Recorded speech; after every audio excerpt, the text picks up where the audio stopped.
Oke, kali ini saya akan membagikan sedikit tutorial tentang Zoom, cara menggunakan Zoom dan fitur-fiturnya di laptop atau komputer.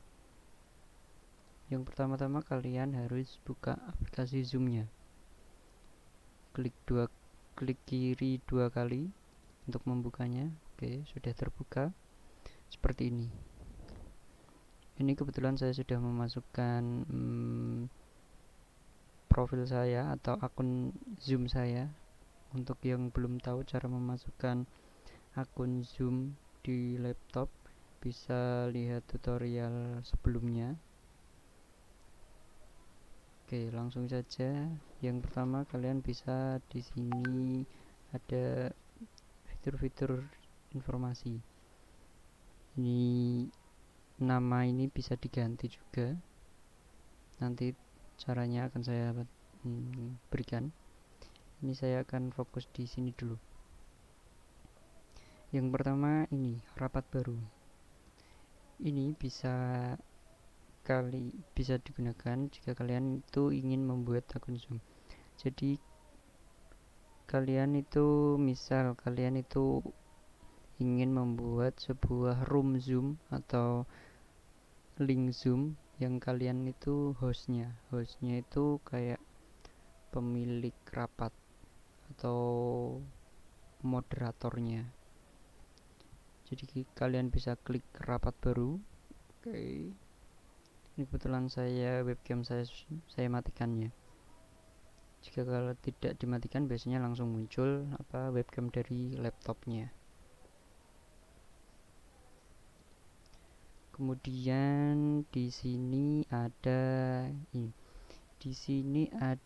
mikrofon untuk berbicara, untuk biar peserta yang lain itu mendengar apa yang kalian bicarakan. Tapi kalau kalian tidak ingin suara kalian itu terdengar oleh peserta lain, kalian bisa bisukan dengan cara klik 1 kali. Ini sudah tidak ada suara di aplikasi Zoom-nya, dan peserta yang lain tidak akan mendengarkan apa yang kalian bicarakan. Kemudian ini tidak tercoret atau tidak tercoret seperti ini. Ini artinya webcam saya aktif. Jadi ini kebetulan laptop saya itu ada fitur webcam switch off on-nya untuk kamera webcam. Jadi karena kameranya saya matikan, munculnya logonya seperti ini. Apabila kalian tidak ingin webcam kalian pas saat Zoom webcam kalian itu tidak aktif atau tidak memvideokan kalian, itu bisa kalian nonaktifkan dengan cara klik 1 kali, klik kiri, otomatis nanti akan mati seperti ini. Dan yang tertampil adalah foto profil kalian ataupun nama kalian. Kemudian di ini menu peserta ini cukup berguna untuk mengetahui berapa banyak peserta yang sudah gabung. Di sini kebetulan saya 1 orang, saya sendiri, karena untuk tutorial saja. Kelebihannya jadi host ataupun pembuat link Zoom itu bisa mengontrol semua peserta. Misal ada peserta yang sedang kuliah, dosen sedang menjelaskan, tetapi ada teman kalian itu yang lupa matikan mic-nya. Kalian itu bisa mematikan dari laptop kalian kalau kalian itu sebagai host ataupun pembuat link Zoom-nya. Jadi kalian punya kontrol penuh terhadap peserta. Terus kemudian obrolan ini chat. Misal ada pertanyaan tapi nggak mau on mic ataupun tidak mau menyalakan mic atau tidak mau lewat bicara, bisa lewat chat. Bisa dituliskan di sini, kemudian kirim. Nanti otomatis akan terkirim dan semua orang bisa melihat chat kalian.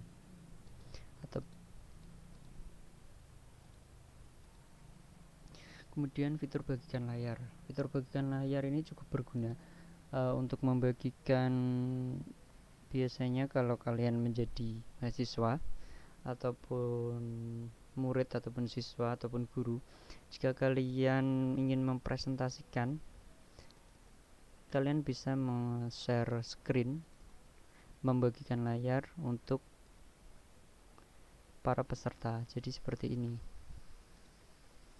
Ini klik saja bagikan layar, nanti otomatis kalian bisa pilih layar mana yang ingin kalian bagikan. Misal tadi kan saya sudah buka PowerPoint, anggap saja ini PowerPoint sudah ada isinya.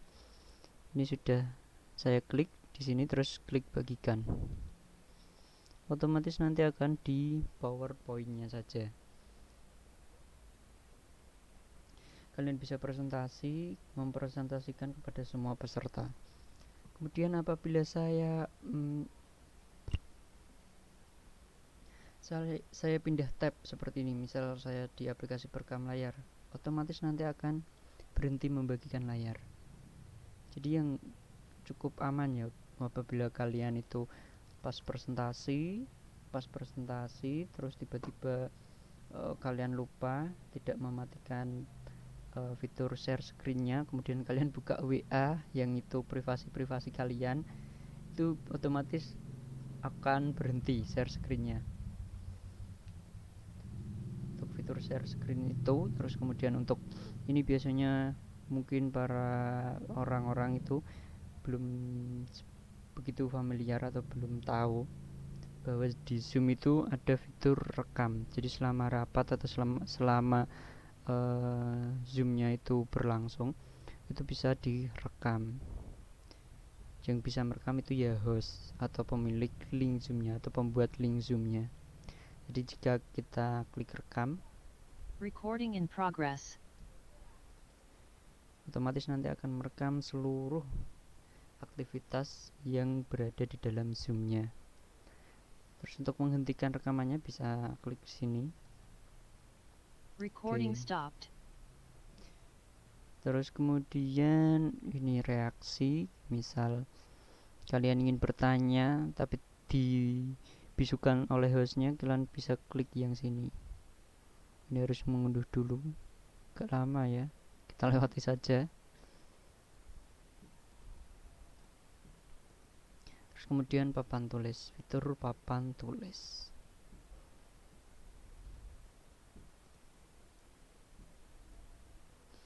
Jadi kalian ini berguna sekali apabila kalian itu sebagai guru ataupun mahasiswa juga bisa. Misal kalian sedang mempresentasikan ataupun menjelaskan, misal ini rumus-rumus ataupun tulisan apapun yang ingin kalian jelaskan. Jadi kalian bisa menulis di sini. Fungsinya sama seperti papan tulis biasa, cuma ini digital ataupun online.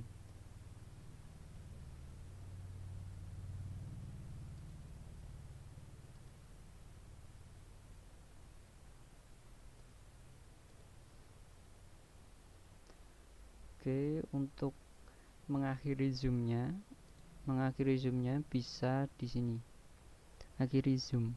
Jadi akhiri zoom, ketika kalian pilih yang ini, keluar dari rapat, kalian akan keluar dari Zoom itu, tetapi peserta yang lain itu tidak akan keluar kecuali mereka keluar sendiri. Jadi mungkin beberapa ada mahasiswa ataupun siswa ataupun orang-orang yang ikut Zoom tapi ditinggal, cuma nitip absen atau sekedar formalitas untuk ikut. Itu biasanya kalau hostnya itu keluar dari rapat, bukan milih yang akhiri rapat untuk semua, itu akan di zoom terus selama dia buka zoomnya, selama dia nggak keluar zoom. Jadi pernah ada suatu kejadian itu, teman saya itu ada yang bukan teman saya sendiri juga pernah. Jadi pas itu ada zoom tentang di program ujian asesmen nasional ANBK untuk tingkat MTS, dan BH Kabupaten melakukan Zoom meeting untuk persiapan ANBK. Dan kebetulan pada saat itu saya juga sedang agak sibuk jadi nggak ikut Zoom. Jadi mulai jam 8 sampai jam 11 itu saya masih di room Zoom-nya itu sendirian, belum ada yang mematikan atau hostnya itu lupa mengakhiri rapat. Jadi kalau saya klik ini, perbedaannya kalau saya klik ini otomatis peserta yang lain itu masih berada di dalam Zoom. Tapi kalau saya klik yang ini, akhiri rapat untuk semua, itu akan semua peserta akan otomatis tertutup dari aplikasi Zoom-nya atau keluar secara otomatis. Oke, sudah. Ini tadi yang hasil rekamannya. Mungkin bingung disuruh dosennya atau disuruh atasannya, Zoom-nya harus direkam. Terus bingung file rekamannya di mana.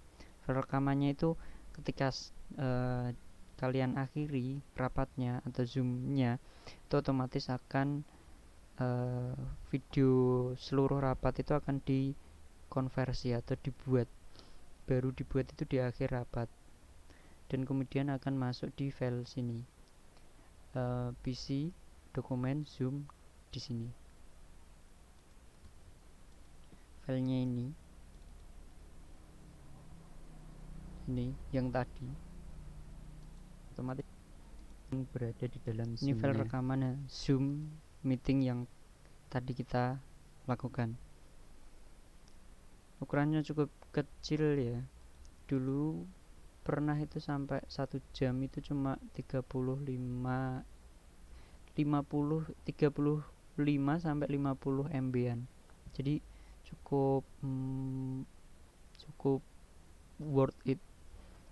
Tidak terlalu besar. Kalau kita pakai perekam layar seperti ini, itu 5 menitnya itu biasa 100 MB-an. Jadi cukup meringankan apabila kalian ingin mengirim ke WA ataupun ke Google Classroom-nya atau ke dosen ataupun atasan kalian sebagai bukti atau laporan telah terlaksananya Zoom meeting. Mungkin itu saja tutorial kali ini. Sekian dan terima kasih.